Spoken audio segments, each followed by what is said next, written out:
Assalamualaikum warahmatullahi wabarakatuh. Perkenalkan, nama saya Gayatri Bagus Oka. Di sini saya akan menjelaskan materi tentang IoT atau Internet of Things. Selamat menyaksikan. Komponen dasar IoT. Perangkat. Perangkat fisik seperti sensor, aktuator, dan perangkat pintar yang mengumpulkan dan mengirimkan data.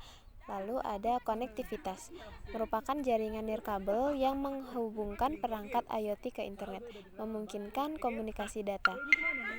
Lalu ada platform, sistem perangkat lunak yang mengumpulkan, memproses, dan menganalisis data dari perangkat IoT. Lalu ada juga aplikasi. Aplikasi yang menggunakan data IoT untuk memberikan layanan dan solusi yang bermanfaat bagi pengguna. Lalu, bagaimana IoT bekerja? Yang pertama yaitu dengan pengumpulan data.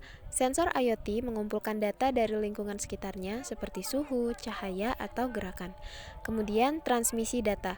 Data yang dikumpulkan dikirimkan ke platform IoT melalui jaringan nirkabel. Lalu pemrosesan data.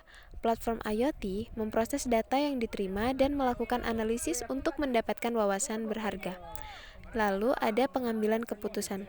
Berdasarkan data yang dianalisis, platform IoT dapat membuat keputusan dan mengendalikan perangkat IoT. Tindakan. Perangkat IoT seperti aktuator mengambil tindakan berdasarkan keputusan yang dibuat oleh platform IoT. Apa saja sih penerapan IoT di kehidupan sehari-hari? Misalnya pada rumah pintar. Perangkat IoT seperti termostat pintar, lampu pintar, dan sistem keamanan rumah menjadikan rumah lebih nyaman dan efisien. Lalu pada bidang kesehatan, misalnya perangkat IoT seperti wearable tracker dan sensor kesehatan membantu memantau kesehatan dan kesejahteraan pengguna. Pada bidang transportasi, sistem transportasi pintar menggunakan IoT untuk mengoptimalkan lalu lintas, meningkatkan keselamatan, dan mengurangi kemacetan. Pada bidang pertanian, IoT digunakan dalam pertanian pintar untuk memantau kondisi tanah, cuaca, dan irigasi untuk meningkatkan hasil panen. Lalu, manfaat penggunaan IoT. Yang pertama adalah efisiensi. IoT meningkatkan efisiensi operasional dengan mengoptimasikan tugas, meminimalkan limbah, dan mengoptimalkan sumber daya. Selanjutnya adalah keamanan. Sistem keamanan berbasis IoT memberikan perlindungan yang lebih baik dengan deteksi dini, pemantauan jarak jauh, dan respons yang cepat. Selanjutnya adalah produktivitas. IoT meningkatkan produktivitas dengan memberikan wawasan yang lebih baik, pengambilan keputusan yang lebih cepat, dan alur kerja yang lebih efisien. Yang terakhir adalah personalization.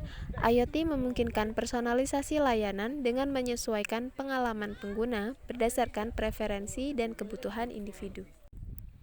Tantangan dalam penerapan IoT. Yang pertama adalah keamanan. Memastikan keamanan data dan privasi pengguna sangat penting karena perangkat IoT rentan terhadap serangan cyber. Lalu privasi. Pengumpulan data yang besar oleh perangkat IoT menimbulkan pertanyaan tentang privasi penggunaan dan bagaimana data tersebut digunakan. Lalu interoperabilitas. Kompatibilitas antara perangkat IoT yang berbeda dari berbagai vendor merupakan tantangan untuk membangun ekosistem IoT yang terintegrasi. Dan yang terakhir adalah biaya.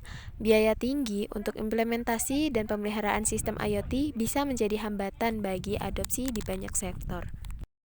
Kesimpulannya, Internet of Things adalah teknologi yang berpotensi besar untuk mengubah dunia kita.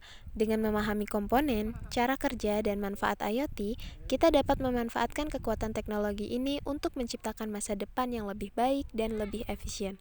Namun, penting untuk mengatasi tantangan seperti keamanan, privasi, dan interoperabilitas agar IoT dapat diadopsi secara luas. Inilah video tentang IoT yang dapat saya sajikan. Jika ada kesalahan saya mohon maaf. Saya akhiri. Wassalamualaikum warahmatullahi wabarakatuh. Terima kasih sudah menonton.